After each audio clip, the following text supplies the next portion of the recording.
Cinema అనేది లోకం, లోకం అనగా సాతాను. లోకం సాతానికి అసలు అడ్డు చెప్పదు, అసలు ఎదుర్కోడు కూడా. నేటి సమాజాన్ని చూస్తే 6వ తరగతి చదివేవారు లో ఉంటున్నారు, ఇంకా 10వ తరగతి చదివేవారు లేచిపోతున్నారు, ఇంకా ఇంటర్మీడియట్ డిగ్రీ చదివేవారు పాడు చేస్తున్నారు అమ్మాయిలు. ఇంకా చెప్పాలంటే కారులో ఉండే సినిమా, బస్సులో ఉండే సినిమా, హాట్లో ఉండే సినిమా, ఇంకా ఏ మూల చేసిన సినిమా పోస్టర్లు, ఇవే కదండి మనకి కనిపించేవి. ఇటువంటి వాటి వల్ల మనకున్న సమయాన్ని వృధా చేసుకున్నట్లు అవుతుంది, ఇంకా దేవునికి దూరమవుతాం. కాబట్టి బైబిల్లో ఉన్న ఈ వచనాన్ని చూద్దాం. ఎఫెసీయులకు రాసిన పత్రిక 5వ అధ్యాయం 14-15 వచనాలు.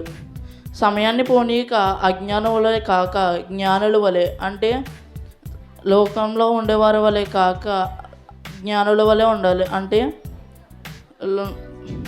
దేవుని వాక్యాన్ని సంపాదించుకునే వారిగా ఉండాలి.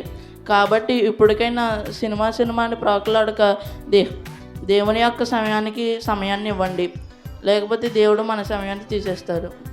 Thank you.